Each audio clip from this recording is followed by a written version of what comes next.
함께 나누실 말씀은 마가복음 11장 1절에서 10절까지 말씀입니다. 우리 한 절씩 교대로 읽으시겠습니다. 그들이 예루살렘에 가까이 와서 감람산 벳바게와 베다니에 이르렀을 때에 예수께서 제자 중 둘을 보내시며 이르시되 너희는 맞은편 마을로 가라. 그리로 들어가면 곧 아직 아무도 타보지 않은 나귀 새끼가 매어 있는 것을 보리니 풀어 끌고 오라. 만일 누가 너희에게 왜 이렇게 하느냐 묻거든 주가 쓰시겠다 하라. 그리하면 즉시 이리로 보내리라 하시니 제자들이 가서 본즉 나귀 새끼가 문 앞 거리에 매어 있는지라 그것을 푸니 거기 서 있는 사람 중 어떤 이들이 이르되 나귀 새끼를 풀어 무엇하려느냐 하매 제자들이 예수께서 이르신 대로 말한대 이에 허락하는지라.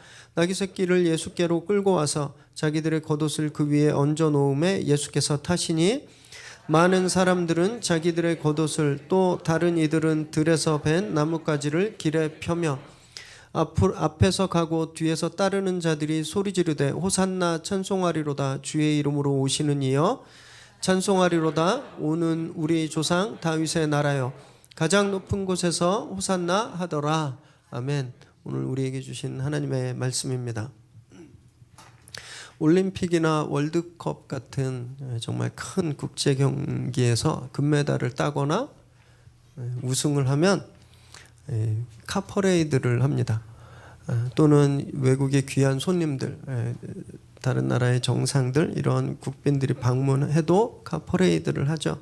지금은 좀 많이 안 그러는데 제가 어리게 보이지만 제가 더 어렸을 때는요, 학교에서 학생들이 강제로 동원됐습니다. 그래서 막 나가서 길 양쪽에 서서 태극기를 막 흔들거나 이제 그 나라의 국기를 막 흔들면서 환영을 했었어요. 이런 퍼레이드를 하는 이유는요, 자신의 업적을 인정받기 위해서입니다. 자기가 한 일에 대해서 국민들에게 인정받기 위해서, 또 그 초대 손님이 그 귀빈이 얼마만큼의 위치에 있는지를 공식적으로 공식화하는 행사예요. 그 사람의 지위와 아이덴티티를 이 퍼레이드를 통해서 확인받는 겁니다. 오늘 본문에도 주님께서 이런 퍼레이드를 행하십니다. 오늘부터 시작되는 마가복음 11장에서 16장까지는 이 마가복음 전체의 한 3분의 1 정도 되는 분량이거든요. 그런데 이 분량이 공생의 3년 중에 마지막 일주일에 집중되어 있습니다. 엄청나게 밀도가 높은 본문이에요. 거기에 정말 중요한 영적인 가르침들이 아주 집약되어 있습니다. 그래서 이제부터 마가복음 끝날 때까지는 결석하지 마시고 예배 때 더 집중해서 잘 들으시기 바랍니다. 예수님이 갈릴리 지역을 떠나서 이제 예루살렘을 향해서 오시면서 제자들에게 계속 여러 번 가르침을 주십니다. 제자들은 자기들이 무엇을 원하는지 몰랐어요. 그 주님이 너희가 원하는 것을 분명히 알아야 된다, 이런 말씀을 하신 거예요. 그 사건이 지지난 주에 저희가 나눴던 바디메오 이야기잖아요. 바디메오는 자기가 원하는 것을 정확히 알았습니다. 그 응답을 받았어요. 근데 제자들은 자기들이 뭘 원하는지 모르는 거예요. 주님한테 계속 높은 자리만 달라 그러고 귀한 자리만 달라 그러고. 주님은 이 여정 동안에 제자들에게 3번이나 굉장히 자세하게 십자가 고난과 죽음, 그 부활에 대해서 말씀하셨습니다. 그런데 제자들이 이걸 도대체 알아듣지를 못하고 있는 거예요. 높은 자리만, 예수님은 내가 지금 예루살렘에 입성하면 십자가를 지게 될 거다, 고난당하고 잡혀서 핍박당하고 죽게 될 거다, 그리고 살아난다, 이 말씀을 하시는데도 제자들은 여전히 그 소리가 귀에 나는 예루살렘과 왕이 될 거야, 너희는 높은 자리를 차지할 거야, 이런 소리로 들린 거예요. 그래서 오늘 주님이 이것을 직접 보여주시는 겁니다.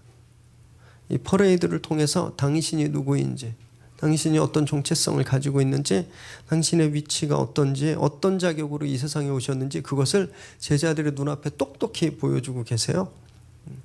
1절과 2절 말씀 우리 함께 읽겠습니다. 시작. 그들이 예루살렘에 가까이 와서 감람산 벳바게와 베다니에 이르렀을 때에 예수께서 제자 중 둘을 보내시며 이르시되 너희는 맞은편 마을로 가라. 그리로 들어가면 곧 아직 아무도 타보지 않은 나귀 새끼가 매어 있는 것을 보리니 풀어 끌고 오라. 주님 지금까지 걸어서 여행하셨습니다. 도보로 여행하셨어요. 그런데 이 예루살렘에서 약 동쪽으로 3km 정도 떨어져 있는 이 감람산, 거의 예루살렘 코앞이에요.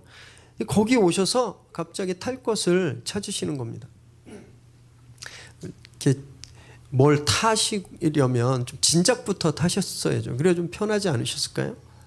어차피 주님은 그때부터 사람들과 계속 동행하셨기 때문에 그때부터 좀 타셨으면 편하셨는데, 감람산에 도착하시자 주님이 그제서야 탈 것을 요구하시는 거예요. 감람산이 굉장히 특별한 장소이기 때문에 그렇습니다. 이 감람산은요, 올리브 나무가 많았어요. 그래서 올리브산이라는 뜻의 감람류가 올리브입니다. 아시죠? 엑스트라 버진 아세요? 콜드 브루가 더 건강에 좋다고 하는데, 하여튼 그 올리브 나무가 많았어요.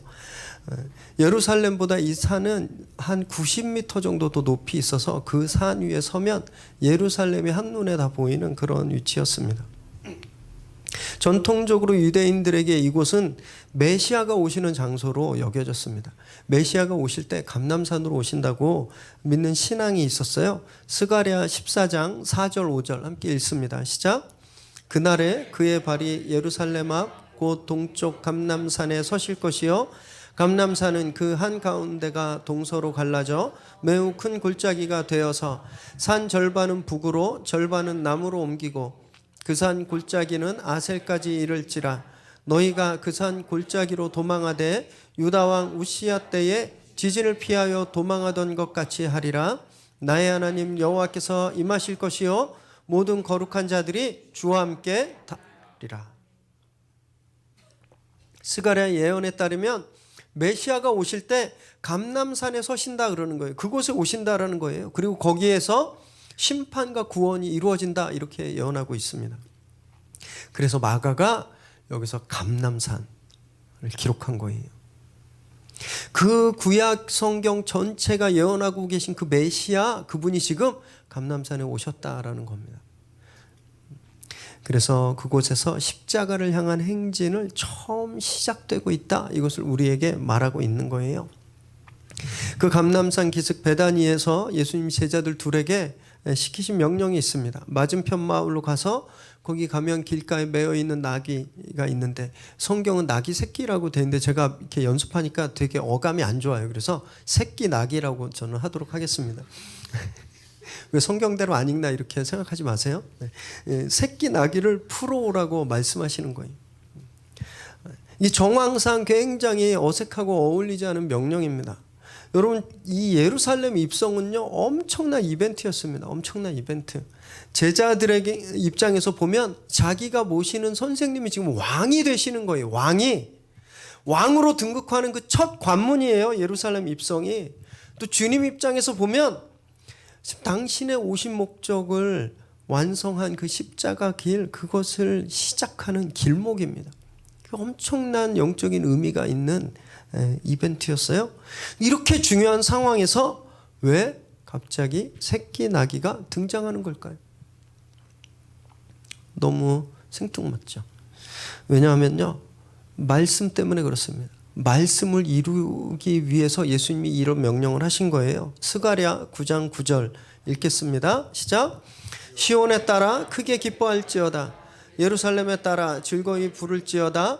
보라, 내 왕이 내게 임하시나니 그는 공의로우시며 구원을 베푸시며 겸손하여서 나귀를 타시니 나귀의 작은 것 곧 나귀 새끼니라. 스가랴 선지자가 메시아에 대해서 예언을 하면서 우리에게 오실 그 참된 메시아는 새끼 나귀를 타신다라고 예언하셨어요. 이분은 겸손하시기 때문에. 주님이 이 말씀을 이루기 위해서 지금 새끼 나귀를 구해와라고 말씀하시는 거예요. 그 나귀 보면 아무도 타보지 않은 나귀, 이건 신성한 목적을 위해서 구별되었다라는 것을 뜻하는데, 주님이 그렇게 아무도 타보지 않은 신성한 그 어린 나귀를 탄다라는 것은 이제 그 나귀를 타심으로써 당신의 신성한 의무, 신성한 임무, 십자가 임무를 지금 감당하신다라는 것을 나타내고 계시는 겁니다. 예수님은 사역을 시작하는 처음부터 이 순간까지 단 한 번도 말씀에 따르지 않은 적이 없으시는 거예요. 계속 한결같이 말씀을 이루고 말씀대로 행하셨습니다. 여러분 지금요 굉장히 감정적으로 동요되는 순간이었어요. 한번 생각해 보세요. 막 주변 사람들이 다 예수님을 왕으로 생각하고 예수님을 왕으로 모시고 왕처럼 대답하고 막 각종 칭찬과 아부와 엄청난 흥분의 도가니였거든요. 분위기가 막 최고로 도달해 있을 때 주님이 그때 감정과 분위기에 따라서 행동하지 않으셨다라는 거예요. 주님 그때 말씀에 순종하셨습니다. 여러분 우리가 실수하고 넘어지는 게 꼭 이런 순간들이거든요. 잘 해오다가 한번 감정에 사로잡혀서 확 실수하고 그냥 잘 마음을 잘 지키다가 막 분위기가 막 바뀌면 그 분위기에 편승해서 잘못된 선택들을 하고 결정하잖아요. 그래서 우리가 실수하고 실패하고 후회하게 되는 거예요. 요즘도 많이 보죠. 막 지지자들이 자기 눈앞에서 막 환호하고 막 이름을 외치니까 그 분위기에 취해서 해서는 안 될 막말들을 막 해서 망신당하는 분들을 우리가 신문과 뉴스에서 보고 있잖아요. 감정에 사로잡히고 분위기에 사로잡히면 망신밖에 안 당하는 겁니다. 믿음의 사람들은요, 오직 그 어느 순간이라도 말씀이 그 삶의 지표가 되어야 하는 거예요. 말씀을 지키지 않으면 나중에 후회와 실패만 남게 되는 겁니다. 제가 기도하는 말씀을 묵상하면서 기도하는 중에 성령께서 주시는 감동으로 결정한 게 있습니다. 다음 달에는 생명의 삶 큐티 책자를 좀 더 많이 주문해야 되겠다 이런 마음이 딱 들었어요.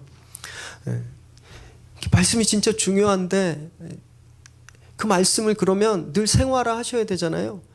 저희가 보통 생명의 삶을 그 새벽 예배 나오시는 분들을 중심으로 예배 참석 인원의 한 반 정도 되는 분량을 주문했는데 다음 달부터는 예배 참석하시는 분들 수만큼 주문해야 되겠다 이런 마음을 성령님이 딱 주셨어요. 말씀이 진짜 중요하기 때문에 그래요. 아멘 하시면 꼭 제일 1착으로 구입하시기 바랍니다. 그래서 저희 미래새로운 교회 성도님들은 매일매일 말씀 보고 큐티 하실 수 있도록 해야 되겠다 이런 다짐을 했습니다. 그냥 일주일에 한 번 교회 와서 성경 보시는 게 아니라 날마다 말씀은 보는 삶, 이게 굉장히 중요합니다. 손에 늘 들고 다니세요. 부피도 크지 않고 너무너무 세련되게 잘 나왔습니다. 진짜 들고 다니면 커피숍에서 읽어도 창피하지 않을 그런 퀄리티예요. 들고 다니시고 아침에 일어나시자마자 읽으시고 또 운전하시면서 출근하시면서 밴드에 올라간 음원을 들으세요. 그리고 그 중에 나에게 주시는 특별한 말씀 한 구절을 암송해 보시기 바랍니다. 그러면 삶이 달라지는 것을 보게 될 거예요. 말씀이 지배하는 삶을 우리가 살게 된다는 거예요. 말씀 중심적인 삶을 살지 않을 때, 말씀에 따라 결정하고 말씀에 따라 선택하지 않을 때 여러분 우리는 정말 큰 낭패를 당합니다. 말씀이 제일 중요한 거예요. 주님도 이 순간 정말 얼마든지 감정에 취해서 분위기에 취해서 당신이 하시고 싶은 대로 하실 수도 있으셨을 거예요. 야 가서 백마가 끄는 쌍두마차를 준비해와라. 그거 타도 누구도 뭐라 그러지 않을 상황이었습니다. 그래서 주님은 그러지 않으셨어요. 말씀에 기록된 대로 그 말씀대로 순종하셨습니다. 말씀 중심적인 삶을 살 때 우리 삶이 달라지게 되는 겁니다. 그렇게 말씀을 붙들고 늘 살게 되시기를 주님의 이름으로 축원합니다. 3절 읽겠습니다. 시작. 만일 누가 너희에게 왜 이렇게 하느냐 묻거든 주가 쓰시겠다 하라. 그리하면 즉시 이리로 보내리라 하시니. 제자들 둘을 보내시면서 그 제자들이 무슨 말을 해야 되고 어떻게 처신해야 될지도 되게 자세히 말씀해 주시는 거예요. 분명히 제자들도 어리둥절했을 겁니다. 왜 갑자기 뜬금없이 낙이? 어리둥절했을 거예요. 우리는요, 이해가 안 되면 대충대충 합니다. 회사에도 보면 일 잘 못하는 그런 동료들이나 후배 직원들이 있을 텐데 그분이 왜 일을 저렇게 건성건성하고 왜 일을 저렇게 깔끔하게 마무리하지 못하나 잘 보면요, 그 일을 제대로 이해하지 못했기 때문에 그런 경우가 많음을 발견할 수 있을 거예요. 이해하지 못하니까 뭘 해야 될지 몰라요. 잘 이해하지 못하니까 얼만큼 해야 될지도 모르는 거예요. 주님이 그래서 아주 찬찬히 다 말씀해 주시는 거예요. 제자들이 왜 나귀가 필요한지 모른 채 갔다가 나귀를 끌고 오려고 그러는데 주변 사람들이 왜 니네 나귀도 아닌데 끌고 가! 이렇게 얘기하면 글쎄요. 저도 그게 참 궁금하네요. 그러면서 그냥 돌아올까 봐 지금 그러지 않게 하기 위해서 그 일어난 상황들에 대해서 아주 구체적으로 말씀해 주시는 거예요. 여기에서 주님이 굉장히 중요한 단어를 사용하셨는데 주라는 단어를 사용하셨어요. 주.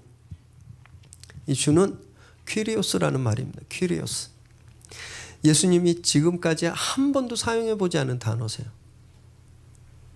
영어에 보면 the Lord 대문자로 주라고 하나님을 뜻하고 메시아를 뜻하는 단어가 이거든요.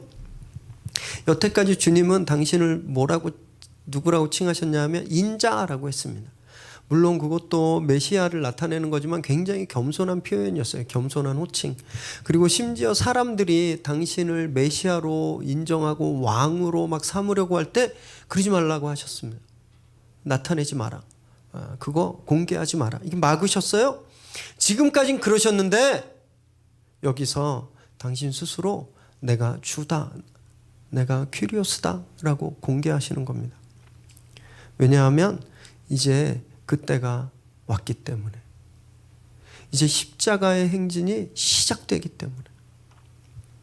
그래서 이 세상에 그렇게 왕으로 오신 당신의 정체를 더 이상 숨기지 않으시고 공개하신 거예요.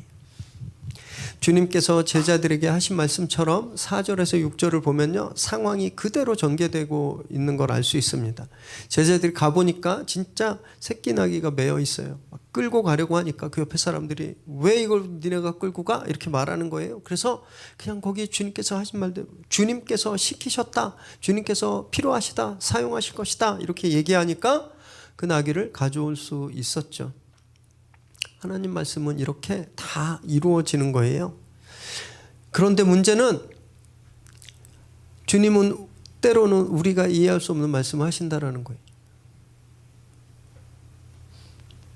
하나님이 우리에게 말씀하실 때 우리에게 필요한 건요, 이해력이 아닙니다. 우리에게 필요한 건 순종력이에요. 순종하는 힘. 얼만큼 순종하는가, 이것이 믿음의 척도거든요. 얼만큼 아는가가 믿음의 척도가 아니에요. 얼마나 성경을 많이 이해하는가, 얼마나 교회를 많이 다녔는가, 교회에 얼마나 많이 봉사했는가, 안타깝지만 그거보다 얼마나 말씀에 순종했는가, 이것이 우리의 믿음을 나타내는 척도라는 거예요. 이해가 안 되는 말씀들이 너무너무 많아요. 저 왼수 같은 사람을 왜 사랑하라 그러시는 걸까? 왜 용서하라 그러는 걸까? 100번 1000번 생각해도 내가 억울하고 내가 보상받아야 되고 내가 옳은데 성경은 네가 먼저 가서 용서를 구해 라고 말씀하시는 거예요. 이해가 안 되죠. 나 먹고 살기도 바쁜데 남들을 돌보고 섬기라고 하시는 거예요. 합리적이지 않아요.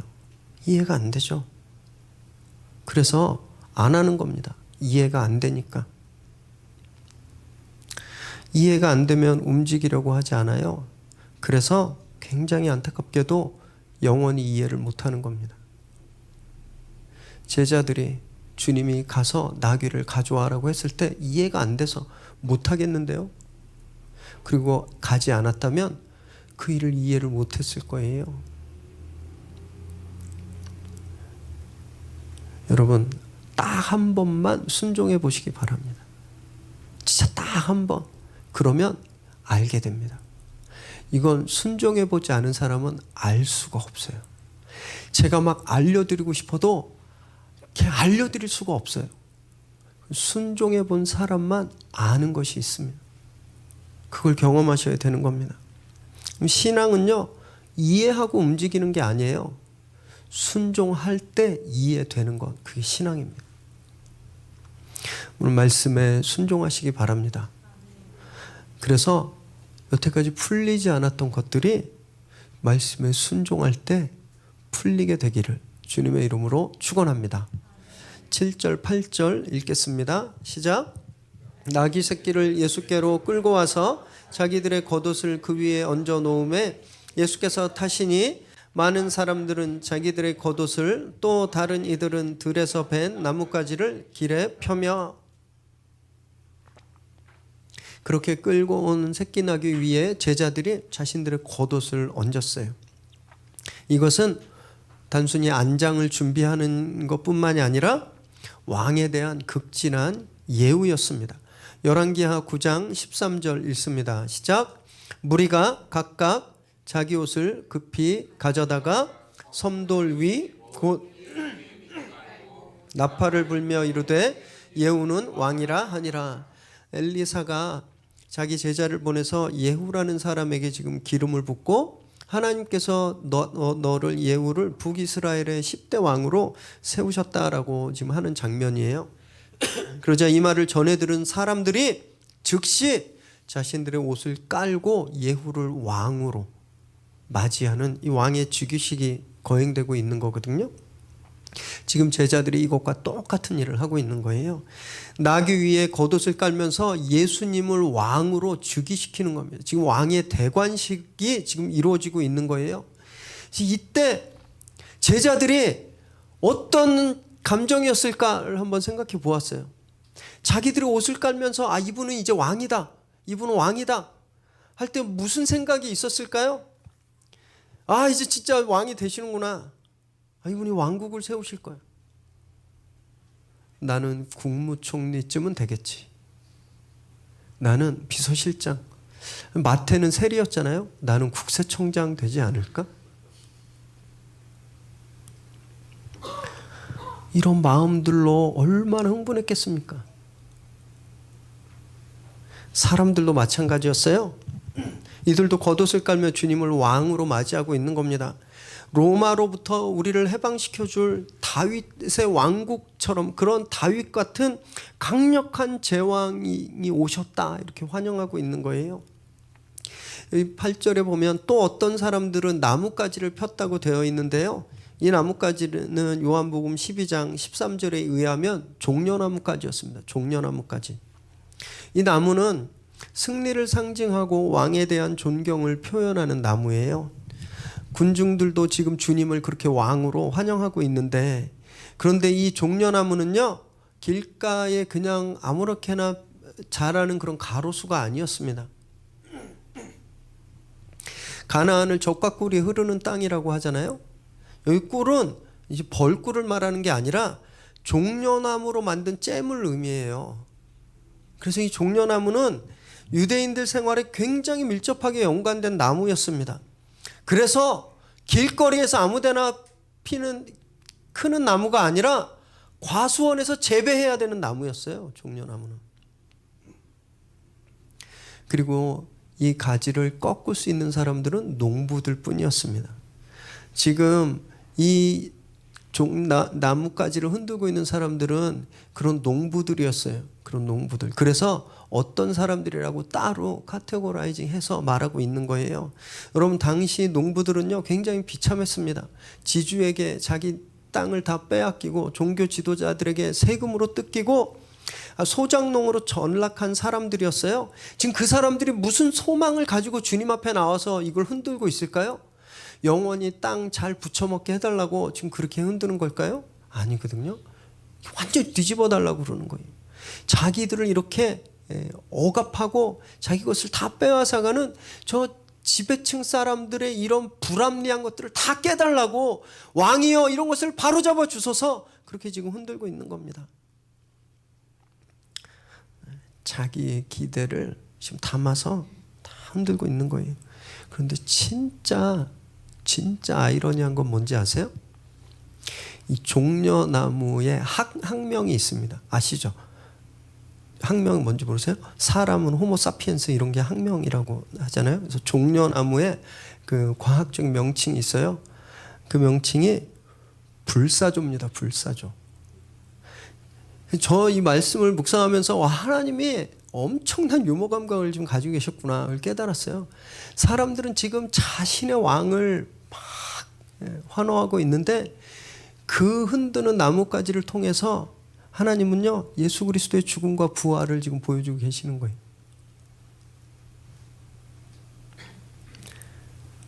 하나님의 선하신 계획을 그 상황 가운데서도 사람들의 잘못된 기대와 의도 속에서도 하나님의 선하신 계획을 이루어 가시는 하나님, 얼마나 놀라우신 분인지 몰라요.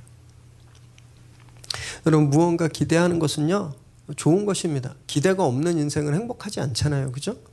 기대가 있으면요, 막 삶의 활력소가 막 넘쳐요. 가슴이 설레고, 오늘은 무슨 일이 있을까? 아침에 눈 떴는데 오늘은 나한테 어떤 일이 있을까? 이렇게 기대하는 사람은 눈빛부터 다릅니다.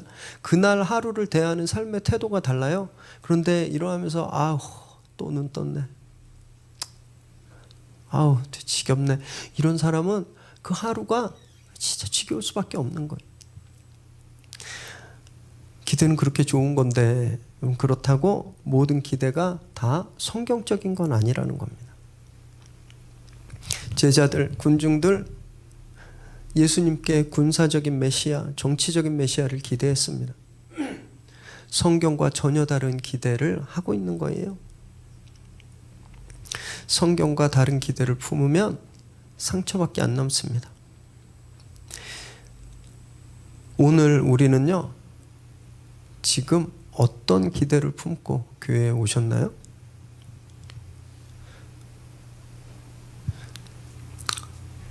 오늘 점심이 뭘까? 김밥입니다, 오늘. 아니면 저 교회는 어떤 교회일까? 그런 기대로 처음 나오신 분들도 계실 거예요.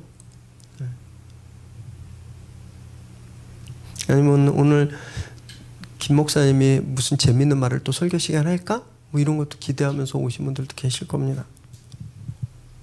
여러분, 저희도요, 예배 때마다 우리의 겉옷을 깔고 있거든요. 왜냐하면 우리가 주님을 왕으로 고백하잖아요. 어떤 기대로 옷을 깔고 있을까요? 나의 성공을 위해서 나 성공시켜 주시는 분? 그럼 주님은 나를 성공시켜 주는 왕이야? 아니면 우리 가족의 행복을 위해서 주님을 우리 가족을 다 우리 애들도 잘 되게 해주실 거고 우리 가족 다 건강해 해주실 거야? 아니면 지금 어려운 가운데 있는 그런 사업, 그 사업의 성공을 위해서 우리가 그런 기대를 가지고 주님 앞에 옷을 지금 깔고 있나요? 아니면 아직 이제 저희 지난주에 겨우 2살 됐는데 더 좀 큰 교회가 되고 좀 유명한 교회가 되고 좀 이름도 알려지는 그런 교회가 되는 걸 우리가 그걸 기대하면서 주일날 나와서 예배 드리고 옷을 깔고 주님을 왕으로 고백하고 있는 건가요? 이런 기대들이 다 나쁜 기대라고는 할 수 없지만 성경에 합당하지 않은 기대는요, 반드시 비참한 결과를, 추악한 결과를 가져오게 됩니다. 오늘 이 자리에서 이렇게 주님을 환호하던 제자들은요, 며칠 후엔 다 도망가 버리잖아요. 군중들은요, 예수를 죽이라고 소리치게 됩니다. 자기들의 기대가 채워지지 않으니까 배신감이 든 거예요. 그래서 환호가 폭력으로, 살인으로 바뀌게 되는 겁니다. 그래서 성경적이지 않은 기대, 말씀에 합당하지 않은 기대는 굉장히 위험한 거예요. 그래서 주님 앞에 나오실 때는요, 내가 품고 있는 마음이 진짜 말씀에 합당한 것인가 늘 살펴야 되는 겁니다. 내가 지금 가지고 있는 마음, 정말 예수님이 원하시는 걸까? 우리 늘 살펴야 되는 거예요. 어떤 마음인지 아세요? 그리 아니하실지라도 감사할 수 있는 마음입니다. 내가 가지고 있는 기대가 거절됐을 때도 감사할 수 있는 마음, 그것이 주님 뜻에 합당한 마음이라는 거예요. 지금 품고 계시는 그 기대가 오늘 하나님의 뜻에 합당한 기대로 바뀌게 되시기를 주님의 이름으로 축원합니다. 9절 10절 읽겠습니다. 시작. 앞에서 가고 뒤에서 따르는 자들이 소리 지르되 호산나 찬송하리로다. 주의 이름으로 오시는 이여 찬송하리로다. 오는 우리 조상 다윗의 나라여 가장 높은 곳에서 호산나 하더라. 사람들의 환호 속에서 주님은 어린 새끼나귀를 타시고 행진을 시작하십니다. 그러자 사람들이 막 몰려오면서 호산나를 외쳤어요. 이 호산나라는 말은 지금 우리를 구원하소서라는 뜻을 가진 히브리어 호시아나입니다. 호시아나. 이걸 헬라어로 그냥 음역한 거예요. 그래서 호산나, 지금 우리를 구원하소서, 이거 막 외치는 겁니다. 이 사람들의 외침은 정확했어요. 우리를 구원하실 분이셨어요. 그런데 이 사람들이 기대하는 그런 방법으로 우리를 구원하실 분은 아니셨다라는 겁니다. 당시 개선하는 왕들은요, 행진하는 퍼레이드하는 왕들은 멋지고 화려한 군말을 탔어요. 다른 사람의 말보다 더 건장하고 더 기름기 흐르는 그런 멋진 말을 탔죠. 뒤로 장군들과 군사들을 쭉 거느리고 위풍당당한 모습으로 행진했습니다. 그런데 주님은 나귀를 타신 거예요. 그것도 힘없고 작은 새끼 나귀를 지금 타고 계신 거예요. 제왕들이 탔던 군마에 비하면 이 새끼 나귀는요, 너무 초라해서 비교할 가치도 없어요. 영광스러움과 너무너무 거리가 먼 성인 남성이 타기에 너무 창피한 그런 동물입니다. 주님의 이 덩키 퍼레이드, 이 나귀 행진, 이 장면을 한번 머릿속으로 그려 보시면 어떨까요? 길거리를 막 사람들이 다 메우고 옷을 막 펄럭이고 땅에 깔면서 나뭇가지를 막 흔들면서 왕이 오셨다, 왕이 오셨다, 어서 오소서 왕이여 호산나, 막 함성을 지르면서 막 사람들이 막 환호하고 있는 거예요. 근데 그 30대 건장한 청년이 어린 나귀 위에 타서 그 한가운데를 이렇게 지나가고 있는,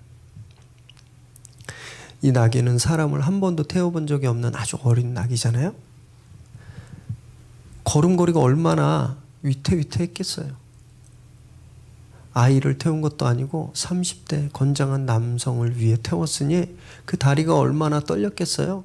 막 몸도 가누지 못했을 거예요. 막 이리 비틀 또 저리 비틀 거렸을 거예요. 사람들이 상상했던 왕의 모습이 아닌 겁니다. 왕의 퍼레이드가 아닌 거예요. 이 장면은요, 인류 역사상 최고로 역설적인 장면이 지금 연출되고 있는 겁니다. 사람들이 어땠을까요? 인지 부조화 그런 느끼지 않았을까요? 왕이라고 막 소리치는데 지금 눈앞에 보이는 건 왕이 아닌 거예요. 왕은 저럴 수가 없는데 그 모습이 지금 자기들 눈앞에서 벌어지고 있는.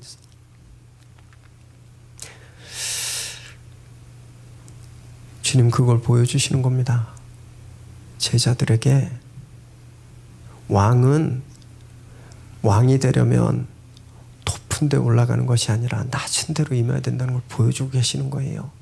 진짜 내 옆에 내 옆자리에 앉고 싶으면 높은 데를 찾는 게 아니라 진짜 이런 거라는 것을 지금 주님이 이 나귀 행진으로 보여주고 계시는 겁니다. 세상이 기대하는 왕과 정반대의 모습으로 그걸 보여주고 계시는 거예요. 세상의 왕은 권력을 잡고 사람 위에 군림하지만 하늘의 왕은요, 겸손하신 분이고 남을 섬기는 왕이라는 것을 지금 보여주고 계시는 거예요. 전쟁을 일으키고 죽이는 왕이 아니라 사람을 살리고 평화를 이루는 왕으로 지금 주님이 이 퍼레이드를 하고 계시는 겁니다.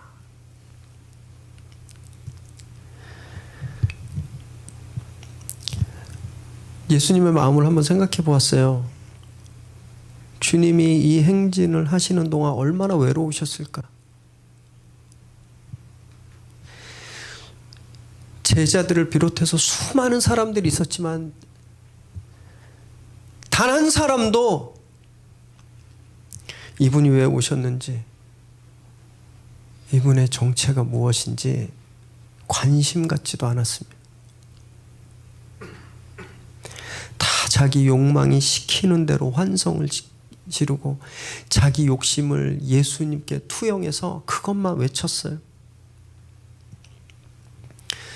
데이비드 리스만이 군중 속의 고독이란 말을 했는데 딱 그 말이에요. 얼마나 외롭게 이 길을 가셨을까.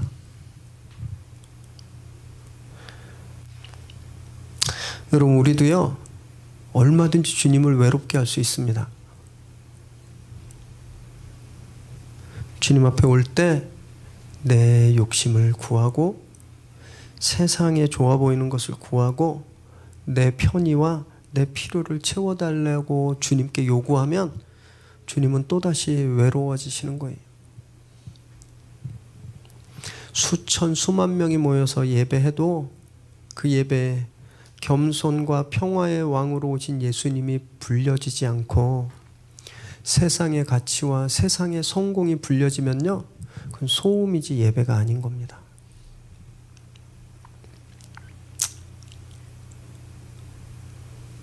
사랑하는 여러분, 오늘 주님께서 왜 군마가 아닌 어린 새끼 나귀를 타셨는지 그 의미를 분명히 깨닫게 되시길 바랍니다. 주님은 십자가를 지시고 죽으셨는데 우리는 그 앞에 대고 나의 성공과 나의 잘됨과 세상적인 번영을 요구하는 건요, 예배가 아닌 거예요. 주님을 너무너무 외롭게 만드는 겁니다. 주님은 우리의 인간적인 욕망을 채워주시기 위해서 오늘 나귀 타신 것이 아니에요. 하나님의 말씀, 그 약속을 이루기 위해서 오늘 나귀를 타셨습니다. 우리가 그분을 주로 고백하잖아요. 그럼 우리도요, 주님처럼 나귀를 타야 되는 겁니다. 말씀을 이루는 삶을 살아야 되는 거예요. 오늘 그렇게 겸손의 모범을 보이신 주님 앞에 의미 없는 욕망들을 다 내려놓으시길 바랍니다. 주님이 걸으신 그 길, 그 겸손의 길, 그 십자가 길을 결단하고 함께 걷게 되는 저와 여러분 되시길 바랍니다. 그래서 주님을 외롭게 하는 삶이 아니라 주님을 기쁘시게 하고 그렇게 주님께 영광 돌리는 저와 여러분 되시기를 주님의 이름으로 축원합니다. 기도하겠습니다.